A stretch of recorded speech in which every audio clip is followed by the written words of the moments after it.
Good morning. So I have been busy at work. I finally found a way to ensure the videos that I record for the channel upload without taking 2 to 3 days to upload. And I had the imagery of an experience in my childhood where that came to mind this morning, where I was standing with my hands on my hips. It was a little bitty thing, and I was standing facing my foster father, who is very malevolent and malicious, and I believe demonically possessed, because of the level of violence that he exhibited. And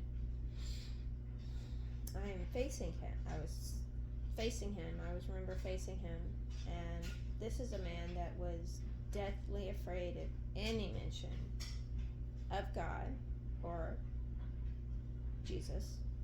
And so we were not allowed to say grace. We were not allowed to pray. We were not allowed to have Bibles. We were not allowed to talk about God. We were not allowed to go to church, anything. And his wife, Joanne, was a Jehovah's Witness, I believe. So I never really understood that at all, but she didn't practice it. But she would try to slither in through the back door, little storybooks and stuff like that. And if he ever found them, he would destroy them and rip them up to shreds right in front of her. And so it was always a constant dynamic of, if he finds any reference to God, if he even feels or senses that there is any spiritual energy going on, he is going to destroy it, right? Now, mind you, I'd never been to church. I'd never read a Bible. And I just always, as a very, very young child, felt the presence of God with me. I knew he was with me. It wasn't something that I just felt. I knew he was with me, like I know my own name, right? And that would scare him about me. And in this memory I have of my childhood, I remember standing facing my foster father, and my hands were on my hips, and my gaze toward him was very, very steady. I was not blinking.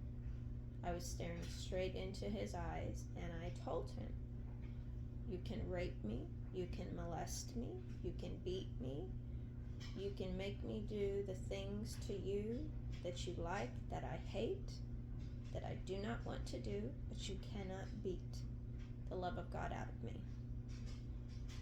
And I said that to him knowing that he was going to beat me very severely. And I was not afraid. I was not afraid of him at all. And the fact that I was never afraid, and I would face him like that and tell him that, and that's not the only time I did that. I did that multiple times. Out of a pure fear that he could not control me, he would unleash a beast on me, just torment me and beat me horribly. And my siblings would hear it. His wife would hear it. Nobody would ever come to my aid. Nobody would ever report it. Nobody would ever acknowledge that they saw the marks. They would just look right through me. They didn't care. And as I'm talking about this right now, I'm realizing that my entire life I have been the one that is unwilling to be silenced. Trying to silence me would be like trying to catch a fart in the wind in your hands. Literally, it's not going to happen, because I am not afraid of what people think of me. I am not afraid of how people perceive me, what people will attempt to do, because I know that in every circumstance in my life, God is always in control, and He has always provided me a way out. He has protected me in His love, and He has held me in safety, regardless of what people have done. And as I share that, I feel compelled to tell you that when you are that type of person and you carry that dynamic essence, awareness, mental acuity with you everywhere you go, your presence will be felt in a room before you even enter the room. People will know that you are about to enter a room and will be waiting with bated breath for you to enter, because they really want to see if someone like that truly exists. Because a part of their brain doesn't want to believe it, a part of their brain does, and a part of their spirit needs that to be encouraged to release what no longer serves them, and to step into who they are as a person, to take inspiration from you being who you are unapologetically, to be able to travel to the depths of humanity, your own humanity and the humanity of others, and come back from it fully intact, fully whole. Because that is so often what societal norms say is not possible. People that go through traumatic events must need counseling. Okay, but Western psychology is in bed with Big Pharma. None of the pills that they prescribe to people truly help. All of them have such strange and weird side effects that you might as well be taking a pill that's going to kill your ability to heal, your ability to process emotionally what has taken place in your life. And the only way that you are going to be able to heal is to sit with the emotional weight and totality of that experience, to experience it in order to release all of your preconceived notions about what healing looks like for you, how it takes shape, even if you believe that it could happen for you. And it's not going to be some nice, neat little box that it fits in. It very often is going to be very messy, and it's going to happen in spurts, a little here, a little there, and as it happens, you're going to have moments where you congratulate yourself, and then you'll have moments where you're like, why did I do that? Why did I not see that that reminds me of a certain pattern that I don't want to repeat? But when those cords of abuse untether, please recognize that it's not necessarily going to come undone in the way that you think. It's going to come undone in the way that you need it to come undone, in order to allow you to see the full truth as it is for what it is. And it could be that your parents didn't want you. Your mother didn't want to have you. Your parents did not want to take care of children. They didn't want the responsibility of feeding children, of having to go to work to feed children, to put food on the table, because they weren't really ready to have kids when they had them. Okay, there's a lot of parents out there that fit that scenario. There's a lot of people on the planet, more than what we would like to realize and accept and acknowledge, that have children but truly never wanted them. But society says you're a bad person if you don't love your children. Okay, well, the reality is just because you have kids doesn't mean that you necessarily love them. And when a child is brought into that sort of environment, it's a unstable chaos that is meant to destroy them. It's not meant to give them any sense of purpose or love or protection or safety. It is meant to destabilize them at their very core. And children to God are sacred. You know, some people don't believe that. So, going back to that memory, that is a memory that I have always had, and I know that that is a memory that I'm sure, even after I was removed from that home, burned his mind, burned whatever conscious, if he had one, which I doubt that he did, alive, that the one that he poured so much rage and demonic hatred out upon, he couldn't stop or disconnect from God, because God was with me. And when I think about that,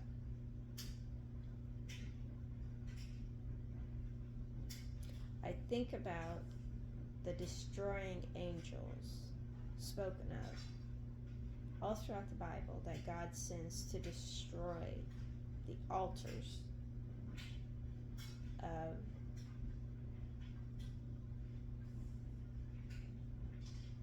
false gods, false idolatries, okay, of falseness, just altars of false beliefs, okay, delusions that humans have.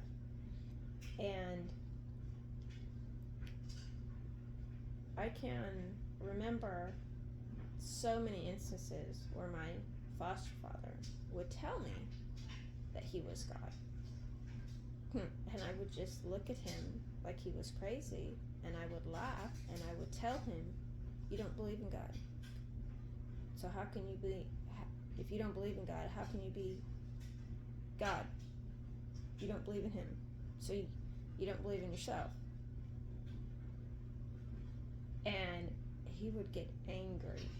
And I was just a child that I just did not care what he was going to do to me, because I knew that he was demonically possessed. I knew that he had no soul, that he was never going to be in possession of a soul. He had made his choice long before I entered his life, and I was determined to not be one of the casualties of his that he murdered and killed and did not overcome him. And so I promised myself that I would always overcome. I would never give up. I would always persevere. I would always heal, regardless of what healing looked like. And I can share that my life now, when I think of those moments in my childhood where the unthinkable and unimaginable were my daily experience,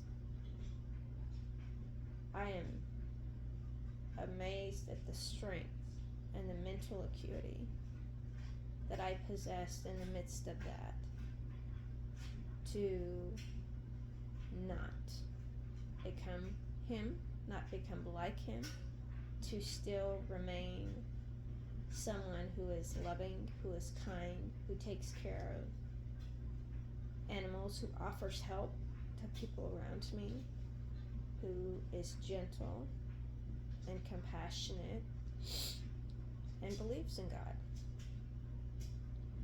Because that is the one thing, the one aspect of my life that has never changed.